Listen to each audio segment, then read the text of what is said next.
Kids screaming in the cradles, profanities.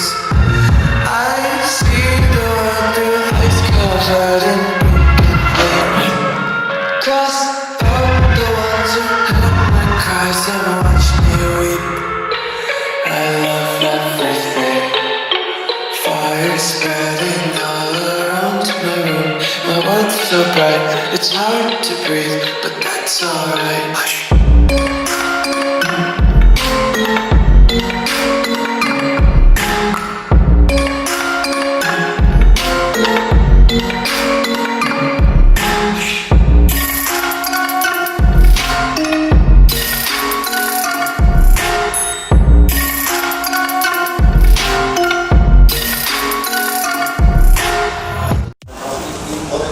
Hello friends and welcome back to the channel.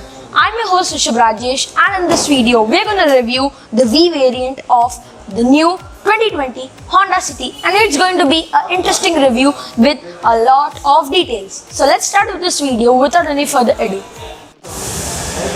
So friends, when we see the front profile of this car, we can see we get a full bold chrome front grille over here, and it goes all the way up to the headlamps. Talking about the headlamps, we get these LED DRLs out here and they look stunning, but yes, of course, the top end variant lights look more stunning, but yes, according to its pricing and according to its variant, it looks nice. When we see this, we get a indicator housing over here, then we get the high beam, then we get the low beam over here, and overall this setup looks kind of similar to the VX and the ZX variant, so not to compare quite a lot.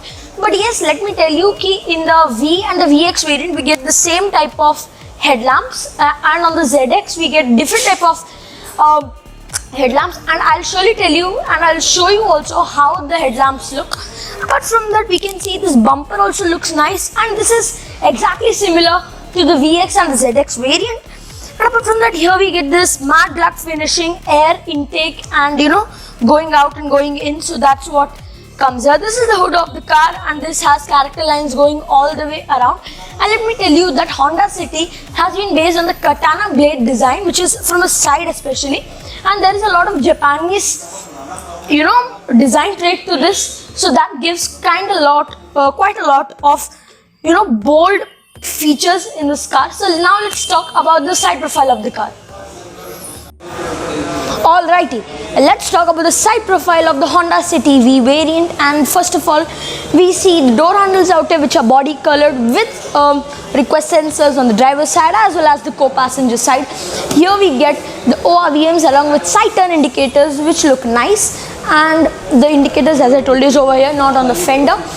First of all, we will see the 185/60 R15 alloy wheels, and you must be surprised that how you get alloy wheels on the base variant, and that is because Honda has done an exceptional job with its feature list. Apart from that, we get the A pillar, the B pillar, both are in matte black, and the C pillar right over here is in the body color. Apart from that, the side skirting is again in the body color itself. And here also we get the 185/60 R15 alloy wheels, and these are precision cut or machine cut alloy wheels, and dimensions will come right up to you now.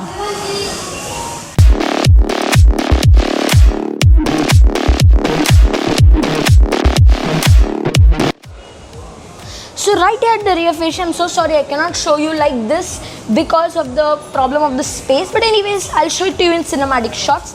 So here we get the city badging, here we get the 3D wraparound tail lamps which are LED of course, with side turn, not side turn indicators right over here.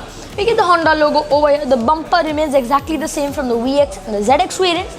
We get the rear parking sensors, and here we get the rear parking camera as well. And here we get the Ivy Tech V badging of course, and of course here also we get the tail lamps of course. And let me tell you that here Honda has played with the design quite a lot, giving it a sharp design. It has given it a peak kind of a thing or an edge to it, which gives it quite a lot of aggressive and bold stance. So this is about the rear profile. Now let's talk about the interior. Alrighty, In the interior of the all-new Honda City 2020 V variant, we get a lot of features and a step up for luxury. First of all, we can see the soft touch steering wheel, but that doesn't mean it's a leather wrapped steering wheel. It's a soft touch material which is given. Leather wrapped is on the top variant, which feels more premium, but according to its pricing and according to its variant and standards, this is also nice. Talking about the steering mounted controls, on the left we get all the volume up down, source, and all the voice commands and call, reject and accept features. On the right side we get the cruise control features. When we talk about the instrument cluster, it's a normal analog instrument cluster, but on the top variant we get the half digital and half analog instrument cluster. When we talk about the sun visors, we do get them with vanity mirrors, which looks nice, and here we get the halogen room lamps or room reading lamps, whatever we can call it, and here we get microphone ports as well. 3 are dummy, 2 are actual. Now let me tell you about the IRVM. So IRVM is a non-auto one, which is a manually adjustable one. Now talking about the main thing, and that is the door pads of the car. So when we see it from a distance, we feel it is a leather finishing, but sadly it's not a leather finishing. It's a fabric finishing, but it does give an impression of a leather one. We can just see it's also soft touch, but fabric at the end doesn't feel as premium as a leather. But yes, also fabric can be, easily it will get dirty, whereas leather doesn't get too dirty soon. Apart from that, we get a 6-speed manual transmission on this car and on this variant, and we do get normal standard handbrakes. Talking about the auto AC, it gets display on the above, and here we get all the auto AC functions, and that's a good thing. Talking about the AC vents, the good part is it has normal AC vents, but in a non-symmetric pattern, which looks more nice, has more vents and gives a more AC throw and air throw, we can say. We get a power outlet, which is a 12-volt charging socket, or we can also say it's a cigarette lighter, but nowadays it is not used for that because it cannot light a cigarette. That's just a joke. Here we get 2 USB ports as well, and here we get 2 cup holders or small bottle holders also. When we talk about the armrest, it's a non-adjustable armrest, but yes, it comes with a small storage space to keep your wallet, your phone, or coins, or small notes or anything of that sort. The seats, they are also fabric seats, and they're manually adjustable, like going back, going in the front, or adjusting the height and stuff. Anyways, and here we get this to recline it like this, so that's a good thing. And apart from that, on the 2 sides we get all those functions for the wiper, for the headlamps, for the fog lamps, and all those stuff. And here we can see we get the traction control on and off, and we get the headlight leveler or the headlight level setup.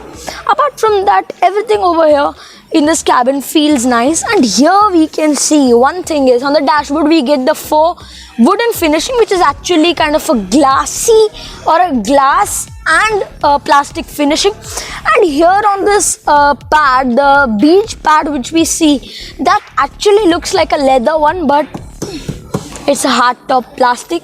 Please remember that. And apart from that, everything over here I have spoken about. At the rear also we get the reading lamps, and that's just it in this front profile. Front profile of the interior, we can say. And talking about the door pads, or not door pads, also the door on the right side, which is the driver one, we get all the electronically adjustable ORVM. We get the auto up and down mirror, the glass for the driver. Apart from that, everything else is the normal one. And we get central locking system, of course, in this car, and ORVM setting, as I told you also.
So that's just it in the front of the interior. Let's go to the rear and let's jump to the rear and see what all we have there, how much space is there. But yes, of course, I have showed you in a previous video how the space is, but just for your reference, we'll show it to you again.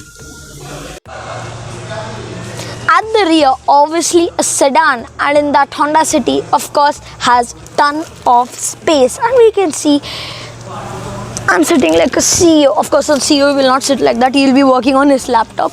Jokes apart, let me tell you, here we get grab handles along with coat hanger, and again the same fabric door pads over here.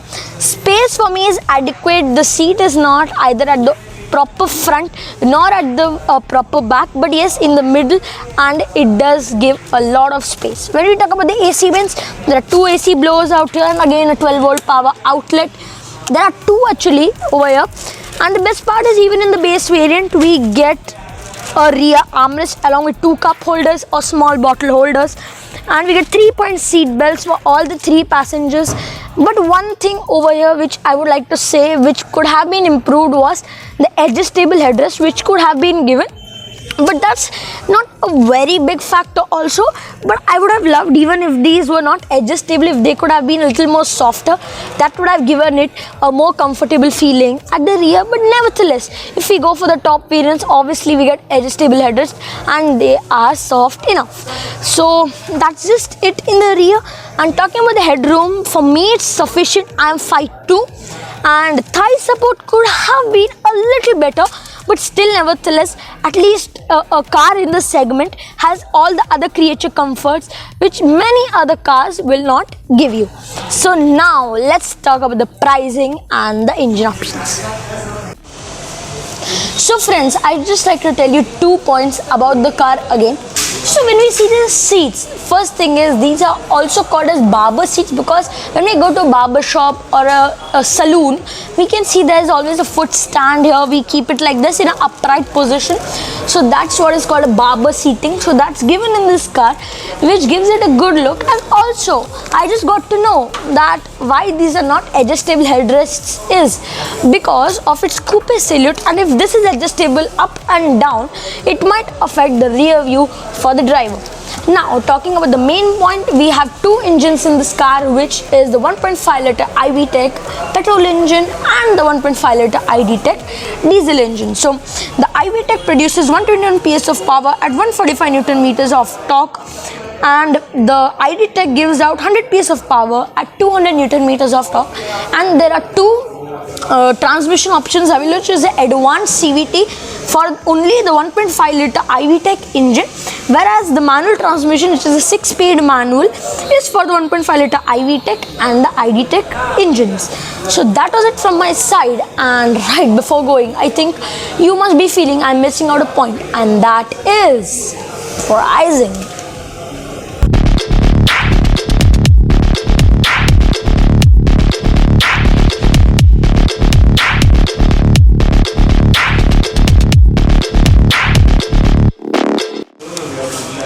So friends, thank you so much for watching this video. If you like this video, do give this video a like. Also subscribe to our channel, and after subscribing, please press the bell icon so that you don't miss any of the important updates and exclusive updates from Auto D.N.A. That was Rishabh signing off.